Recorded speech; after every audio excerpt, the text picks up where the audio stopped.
Hello friends, and welcome to the second installment of 30 Inks 30 Days. My name is Andy and welcome to Great Inkspectations. And I'm excited to get started. So last time I did a video, I swatched and tested 5 inks. So in order to get us caught up through this weekend, through November 12th, we do have 7 inks on the docket today. We are going to be swatching them in the Endless Recorder ink journal from inkjournal.com, as well as coloring cards. And then I will spend some time transcribing with them, testing them, just to get kind of a first impression. And then at the end of the month, I will share my thoughts on kind of the best and worst, or at the very least, my favorite inks from 30 Inks 30 Days.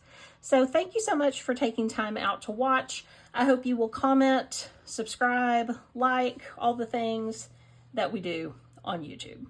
So let's get started. All right, so we will be slightly out of order. Last week I messed up and swabbed the wrong color here.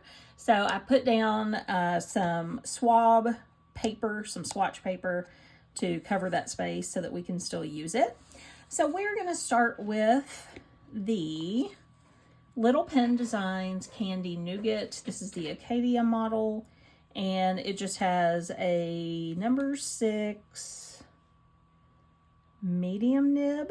Yes, medium nib. That is what I inked up with Birmingham Pen Co. Honey Creeper. I need my Inkapet. That's what I forgot. We love an Inkapet. All right, so let's take a look at Honey Creeper. I do love a tealy turquoisey ink, and that one is super bright. That kind of gives me Diamine Marine vibes. We will also do some comparison swabs at the end of this, or do some comparisons with other swabs at the end of this to see how these colors stack up. I am looking into getting a Kakamori dip pen or maybe an automatic pen because I am super tired of using cotton swabs to do this. Definitely not the best way in my opinion. All right, let's try a writing sample.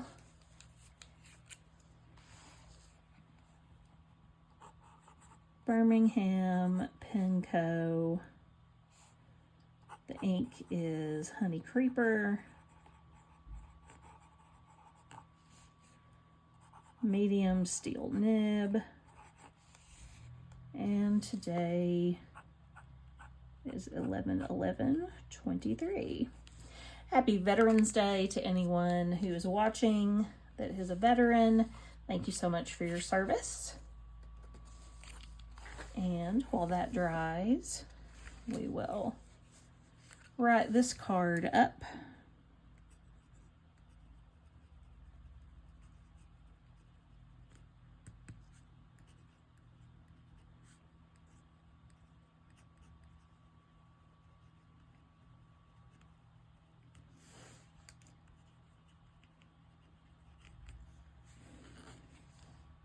And so far, it feels like a great ink. You know, it doesn't feel particularly dry.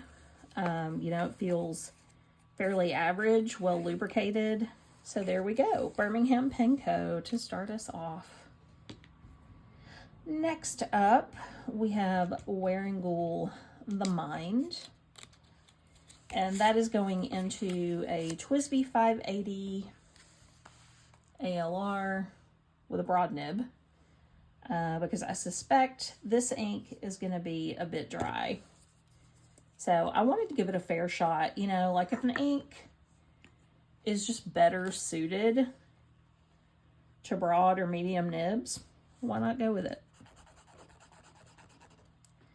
It is a very pretty kind of light, dusky purple.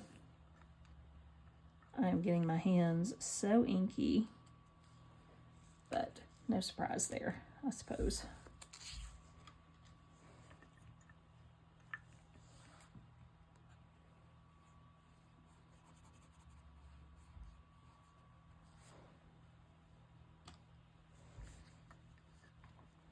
This is another reason not to use Q-tips. It's definitely not good for the fingers.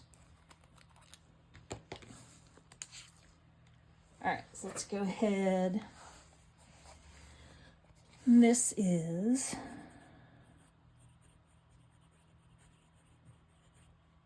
Wearingeul The Mind.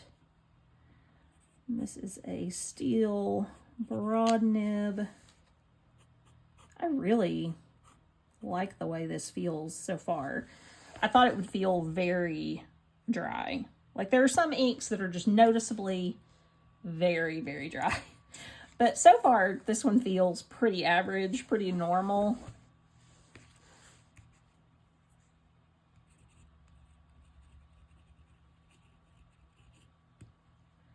We'll see how it feels on a couple of different papers.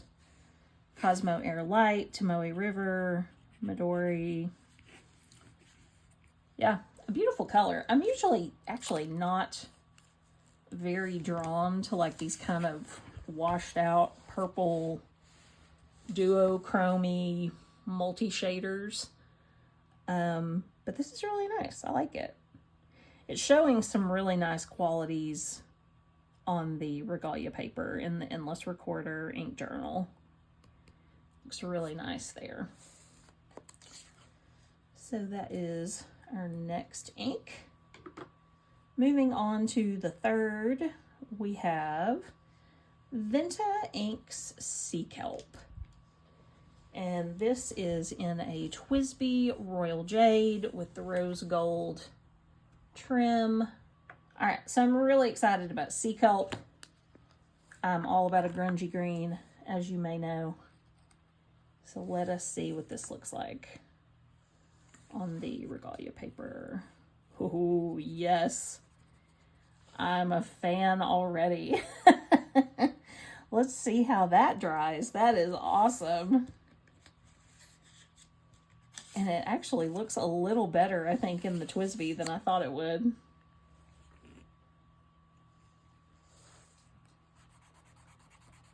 Wow, I love that. Brilliant, grassy, fantastic. I feel like it's showing up pretty true to color on camera. I really like that. If that performs well in a pen, that might be a new favorite ink. So let's see how we do. I totally have not been writing the pen. I've been writing the ink on the first line. Whatever. Okay. Haven't had enough coffee, apparently.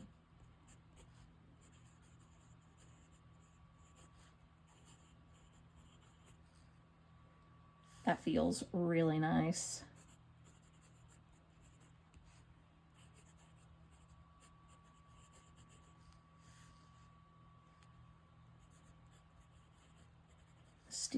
Steel medium nib. Wow, that feels amazing. That's definitely a good start for this ink. I might not ever be able to unink this pen. I love this green. It has some interesting kind of shading qualities on this paper as well.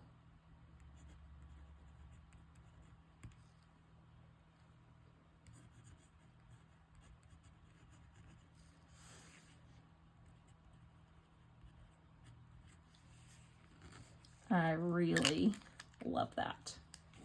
Love it, love it, love it so much. It's a little more gray coming out on the Regalia paper. It's a little more brilliant on the coloring paper. So I'm excited to see how this will look on some more different kinds of papers, on Cosmo Airlight. That is awesome. I love that ink. That is beautiful. Beautiful, beautiful. All right, moving into the next page of the ink journal, we have one of my very favorite pens. I've been waiting to brag on this pen. This is from Relic Pens. This is Patrick. He's a great guy from Relic Pens. I bought this at the Dallas Pen Show. I had seen it online and just fell really hard for this pen. You can see that it has beautiful sparkle, has the different tones of brown and cream.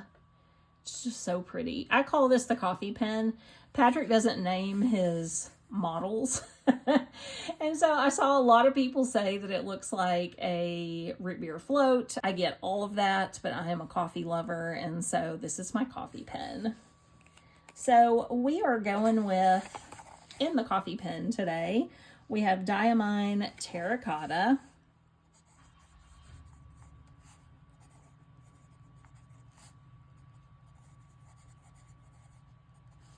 And I actually got the sample alongside Diamine Ancient Copper. I've never used Ancient Copper. It's one of those that everybody talks about, and so I wanted to be able to swatch them together. So here we go. I also did go back into the journal on the entries that I messed up and put what pen I was using. This is a medium steel Yovo nib. And this is just an exceptional Yovo nib. Like, beautiful, wonderful. Oh, because it's an Esterbrook. I've forgotten. I had moved an Esterbrook nib to this pen. Because why not? Why not, right? All right, so let us swatch Terracotta. See how it looks. I did do the little like swatch comparison tool on Goulet pens, and it looks like they are very, very similar, Diamine Terracotta and Ancient Copper, but we'll see. We'll see. I know that is a beautiful ink. I love an orange. Almost as big a fan of orange ink as I am green ink, if that tells you anything.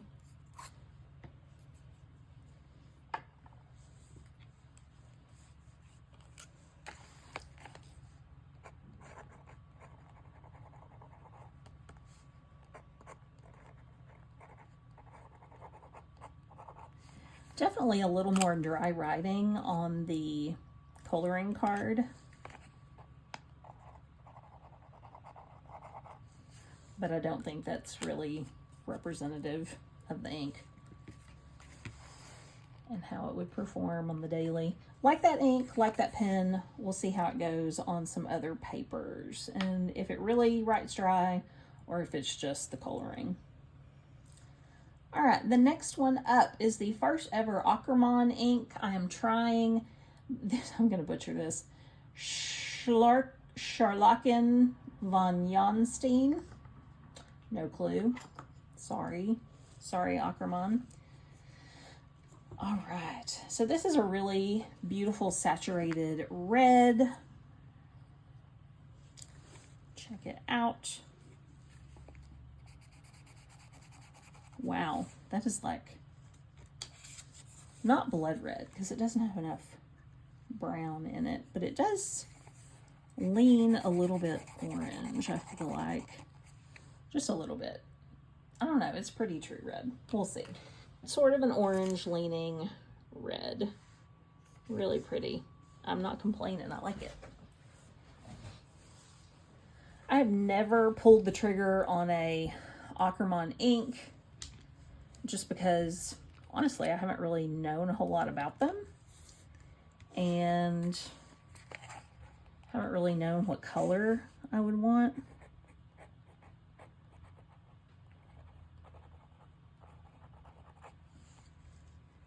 Did I spell it correctly? I swear to God, you get in front of the camera and it's like your brain just dies. Only one N. I can live with that.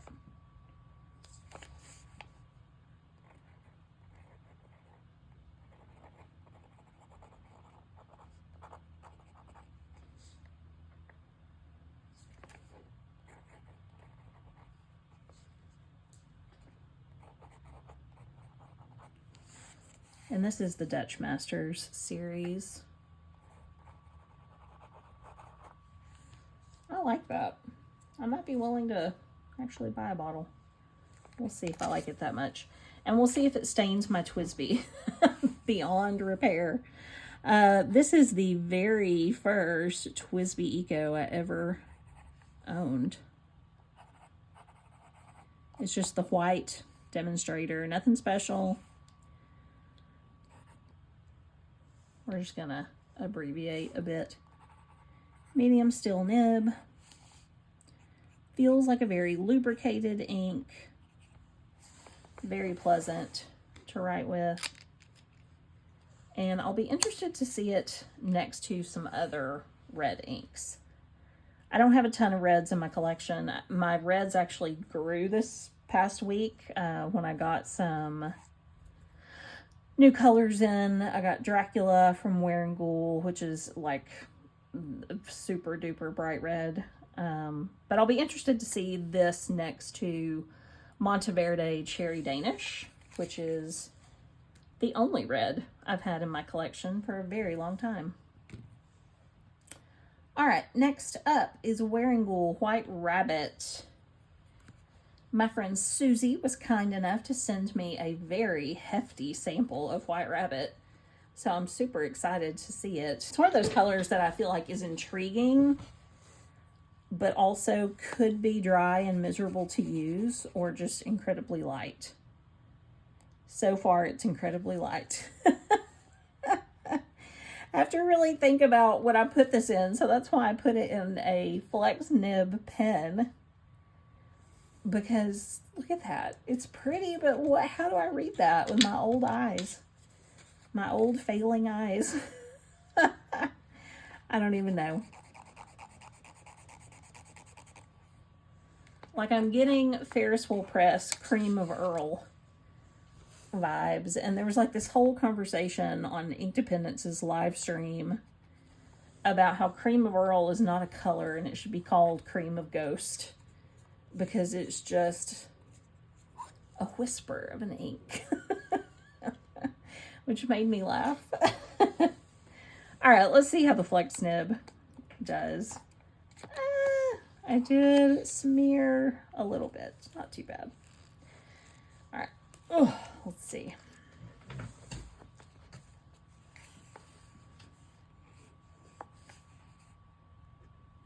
Well, we're off to a great start. My Conklin pens are a hoot.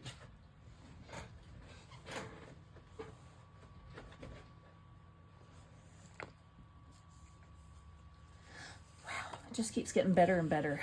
My ink rag is really needing to be washed.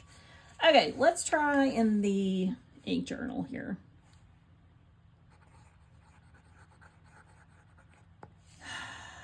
Obviously, it had some blue in it. All right, we're going to circle back to this in a big way. Yeah, we'll circle back to this. Let me find another pen, clean out this pen, whatever I need to do to make this happen.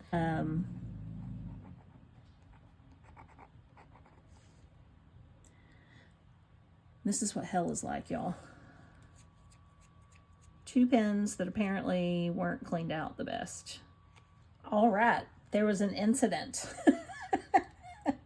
There's an incident that I cut out of this video. I'm using some pens that apparently had a little bit of residual color in them that messed up my swatches. So we are going to try again with Wearingeul White Rabbit ink and Ferris Wheel Press Storied Blue.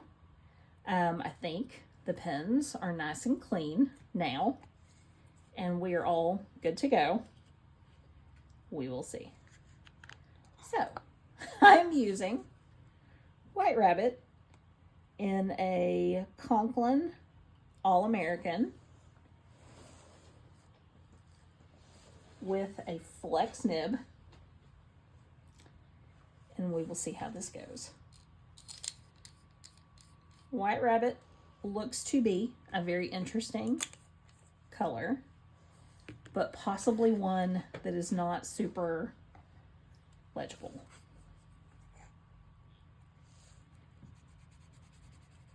So yeah, I would call that not super legible, but really interesting. Really interesting. If you can find a nib that it works in, I feel like it's totally worth it, right? Definitely darker, a little more legible on the coloring card than the regalia paper. So we'll see how that goes. All right. Will it write in the Conklin All-American? Will it be the correct color? Not entirely. Okay.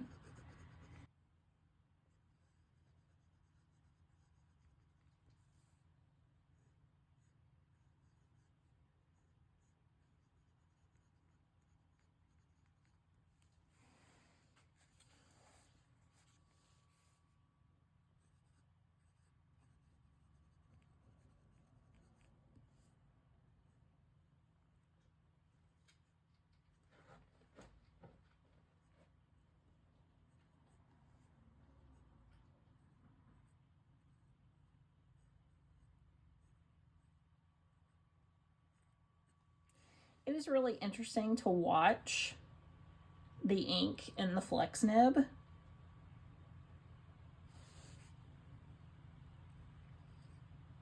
Is this usable for me every day?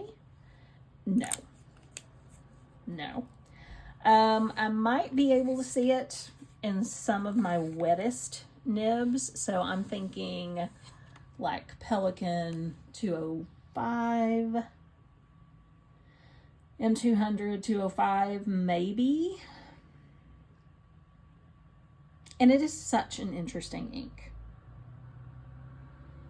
Such an interesting ink. I'm curious to see what it looks like when it dries, especially in those darker spots.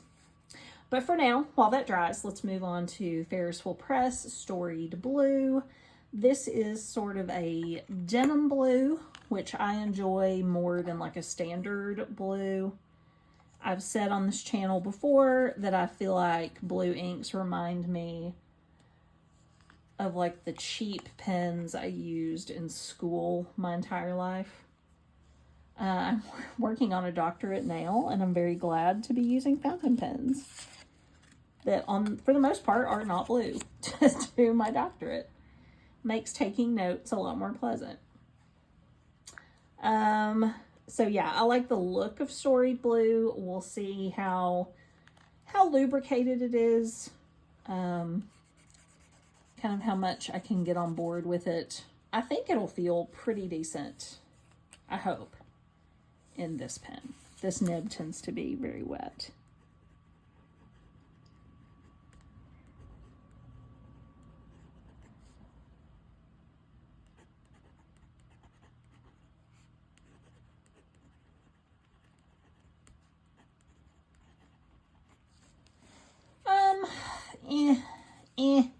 Looks okay, right?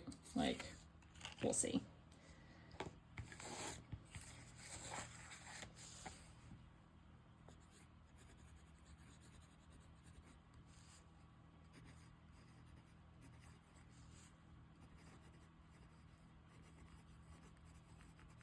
Definitely looks better on the regalia paper.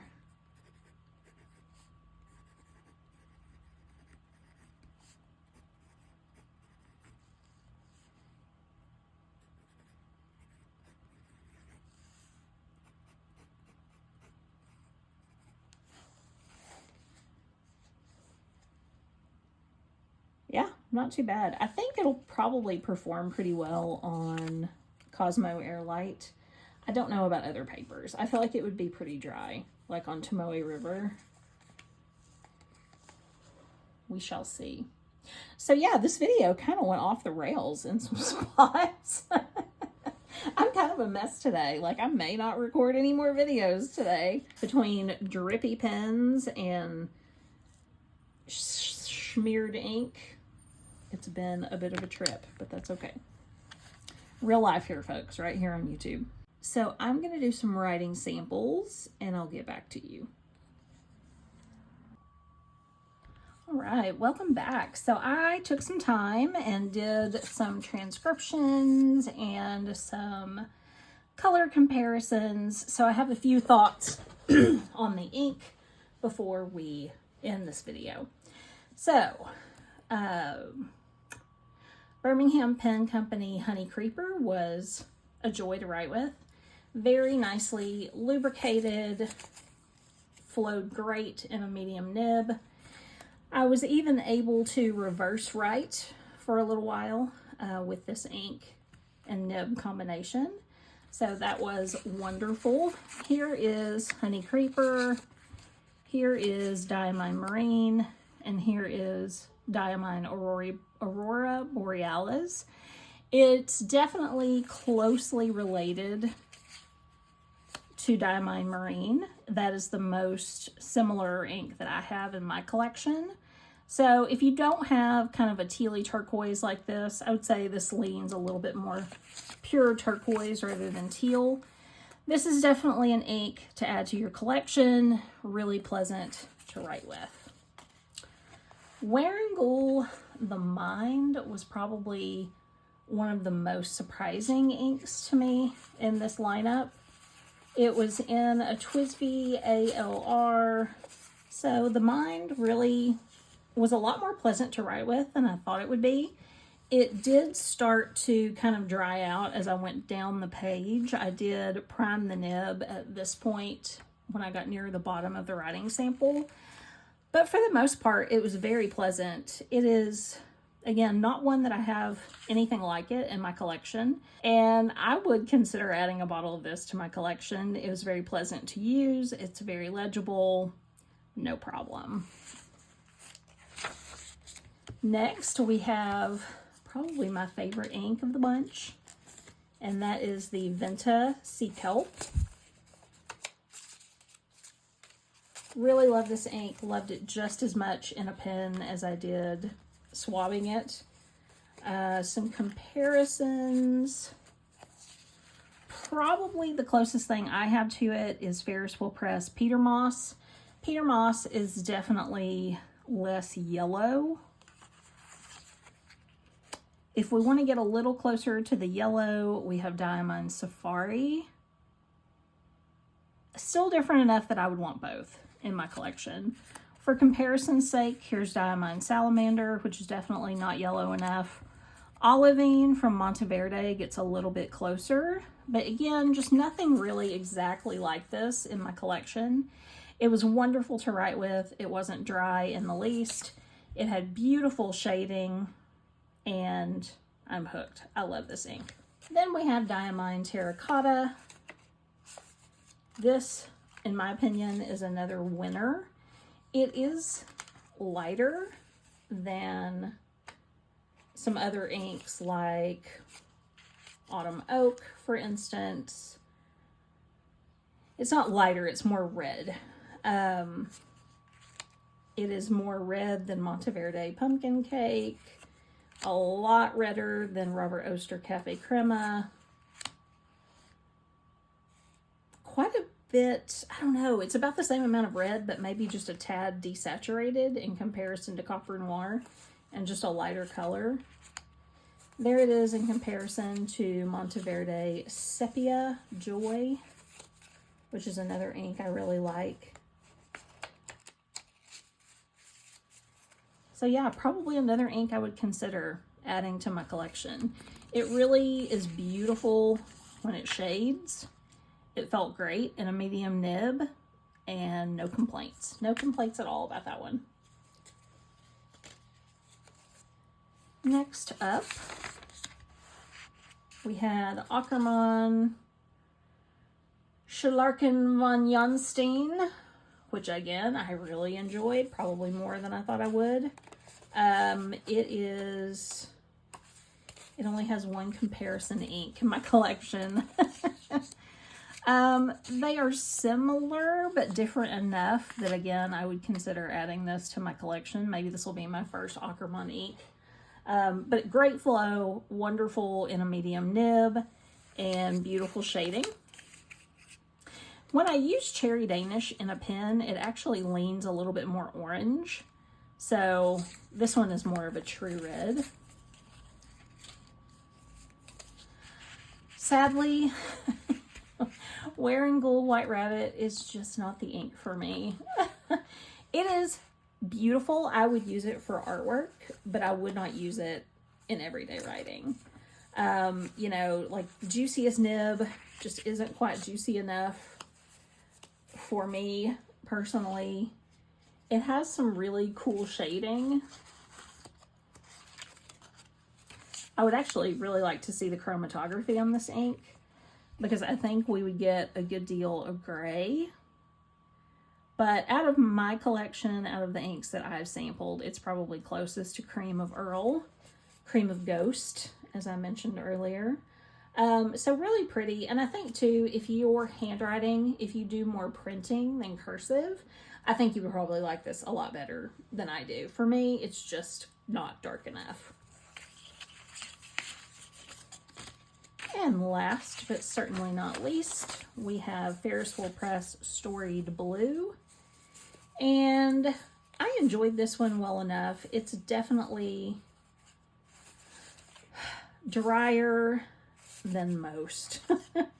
Drier than most, still legible, not unbearably dry, but probably just a little too dry for me personally. Let's see. I didn't have too many inks that were comparable.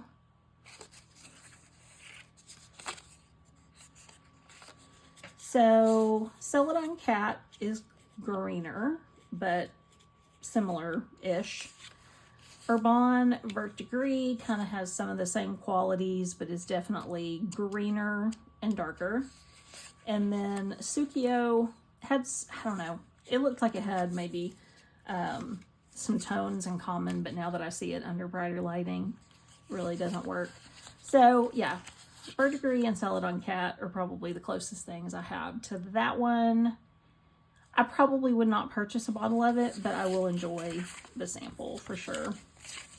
So I enjoyed writing with these inks very much. I will continue to use some of them throughout the rest of the month. Keep your eyes peeled next weekend for the next installment of 30 Inks, 30 Days, and I will talk to you soon. Bye.